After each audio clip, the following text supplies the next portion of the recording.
Now this is usually why I don't blog. 1 महीने से बारिश नहीं हुई, आज तूफ़ान आ रहा है। Luckily I have a water resistant phone, so this should not be a problem. ठीक है, I take my words back.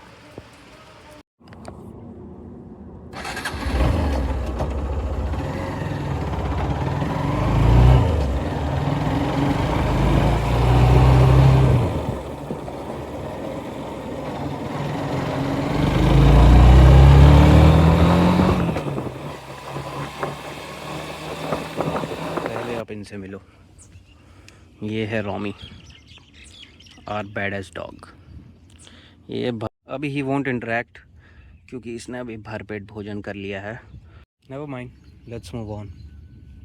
तो ये है हीरो एक्सट्रीम 160R।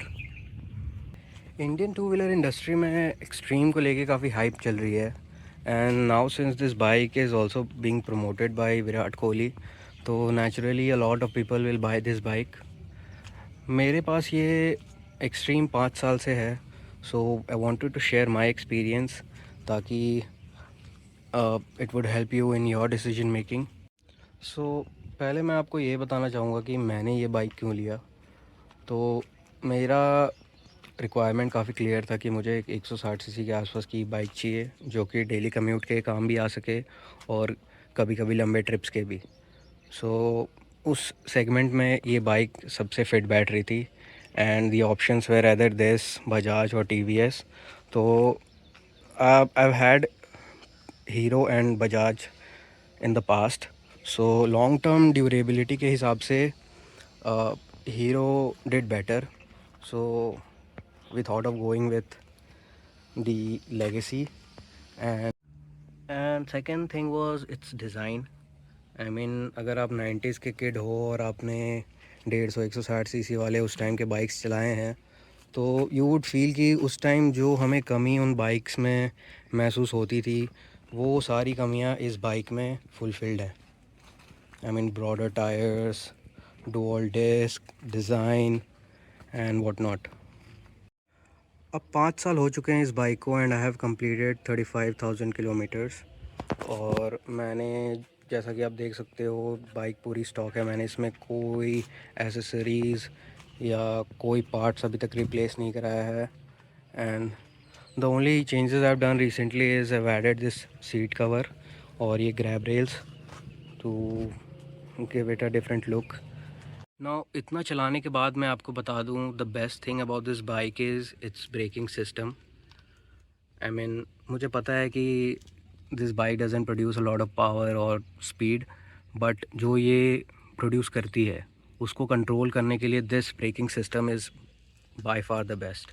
दूसरा है इसके combination of tyres, wider and proportionate, और जिसमें कि पीछे आपको रेडियल मिलता था, although this is not a radial tyre, तो उससे कंट्रोल पे काफ़ी फ़र्क पड़ता था, and the ride quality was actually smooth.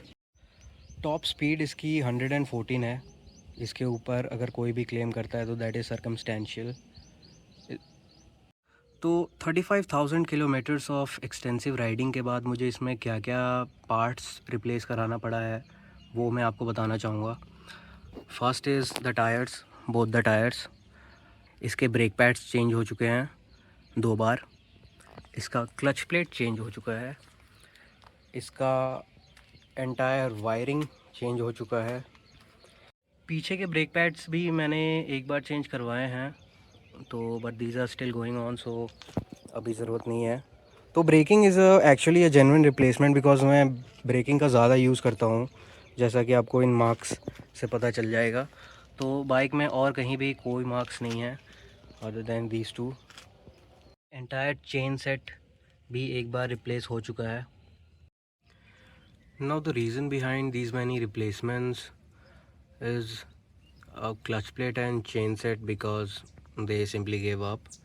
बाकी ब्रेक पैड्स बिकॉज वो पीरियोडिक रिप्लेसमेंट का पार्ट था, और बाकी जो भी हैं जैसे वायरिंग और sensors and all of that, वो इस वजह से है क्योंकि when this bike came out, इसमें एक फ़ीचर था विच enabled you to cruise at higher gears and lower speeds. तो हाई गियर्स में लो स्पीड्स पे आपको गियर चेंज करने की ज़रूरत नहीं पड़ती थी, आप उस गियर पे ही चल सकते थे. But later on that became it's very problem. तो अब ये बाइक 40 से लेके 70 तक में अगर आप एक कांस्टेंट स्पीड पे क्रूज़ कर रहे हो तो this lags, there is a constant lag in the engine. और जो स्मूथनेस इसकी यूएसपी थी वही आज इसकी सबसे बड़ी प्रॉब्लम बन गई. बहुत सारे वर्कशॉप ले गया मैं इसको, बहुत सारे मैकेनिक से भी दिखवाया, but again no one was able to identify the problem. वो कभी सेंसर्स चेंज हुए, कभी वायरिंग चेंज हुई, दिस एंड दैट, बट वो चीज़ आज तक कोई इस पर ठीक नहीं कर पाया. And now I don't know what the reason might be, but शायद maybe the petrol, the E20 thing might be an issue, but again that is not sure as of yet. Which brings me to my important remark, which is hero चाहे कितनी भी अच्छी bikes बना ले, they'll probably never succeed in the 100+ segment, because past में भी आप देखोगे they came up with many bikes, Hunk, Igniter, Achiever and all of that, but none of them could hold the market. और उसका सिर्फ़ और सिर्फ एक ही रीज़न है कि बाइक्स तो हीरो बना लेता है बट उसको मेंटेन नहीं कर पाता है, उसकी सर्विस नहीं कर पाता है. And this is a classic example. Problems हर बाइक्स में आते हैं, that's not a big deal, but उसको डायग्नोस नहीं कर पाना एंड उसको सॉल्व नहीं कर पाना is where you lack as a brand. और इतना वर्कशॉप विज़िट्स करने के बाद मैं आपको बता दूं कि जो मैकेनिक्स हैं वो इन बाइक्स पे काम करना प्रेफर नहीं करते हैं, because these come with complexities. उनको दिल probably work on 10 splendours rather than 2 extremes. Plus मैं जब उनको बाइक्स पे काम करते देखता हूँ तो आई फील कि उनको प्रॉपर ट्रेनिंग भी नहीं मिलती है, because the way they work on a Splendor and the way they work on an Xtreme are totally 2 different things. तो हाथ की सफाई का अंतर बिल्कुल साफ पता चलता है. तो चाहे आप कितनी भी फास्ट बाइक निकाल लो, कितनी भी स्मार्ट बाइक निकाल लो, कितनी भी स्ट्रॉन्ग बाइक निकाल लो, unless you are able to retain that feature for a long time, कोई फ़ायदा नहीं. क्योंकि बाइक्स लंबे टाइम के लिए लेते हैं लोग, it's not something you buy for a month और an year. So Hero was always known for its flagship products like Splendor, Passion, City Deluxe. I mean ये बाइक्स लोग आँख बंद करके ख़रीदते थे, प्रॉबेबली बिकॉज तब हीरो और होंडा एक साथ थे. बट नाउ आजकल की अगर आप हीरोज़ की बाइक्स देखो तो they are putting in everything and anything they can just to beat their competition. Sales बढ़ाना है बस इनको. आई मीन हर किसी को आज के टाइम में वही करना होता है, so they hardly focus on creating a legacy और इम्पैक्ट. तो in case you are considering Hero bikes इस सेगमेंट्स की, तो मैं आपको कुछ चीज़ें बता दूँ. First is you should have knowledge of these bikes, इस सेगमेंट्स की बाइक्स, इस कॉन्फ़िगरेशन की बाइक्स, हाउ दे परफॉर्म, क्या पार्ट्स यूज़ होते हैं, किस में कब किस तरह की ख़राबियाँ आती है. So you should have a overview of the things, ताकि क्योंकि कई बार ऐसा होता है कि आप काम कराने जाओ और मैकेनिक कुछ ऐसा पार्ट रिप्लेस कर दे, कुछ ऐसा काम कर दे जिसकी बाइक को ज़रूरत ही ना थी, और उसकी वजह से कुछ और ख़राबी आ जाए. तो you should have a knowledge कि बाइक में क्या करवाना है, नहीं करवाना है, हाउ टू मेंटेन इट. दूसरा है get to know the bike as much as you can. Test drives लो, अगर आपके पास फ्रेंड्स हैं तो उनके बाइक चलाओ, और मतलब try to get to know the bike as much as you can. Ownership reviews internet पे काफ़ी सारे हैं, आप वो देखो.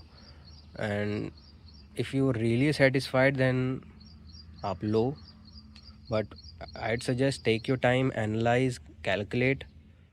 मार्केट में काफ़ी ऑप्शंस हैं. Don't simply put money into the hands of people who don't have any vision. So this was a short summary of my experience. I hope इससे आपको आपके decision making में कुछ फ़ायदा हो. I'll try to bring more of my stories and experiences to you. So stay tuned. And I hope आपको ये video अच्छा लगा होगा। तो जाने के पहले मैं आपको एक बार बाइक की आवाज़ सुना दूँ।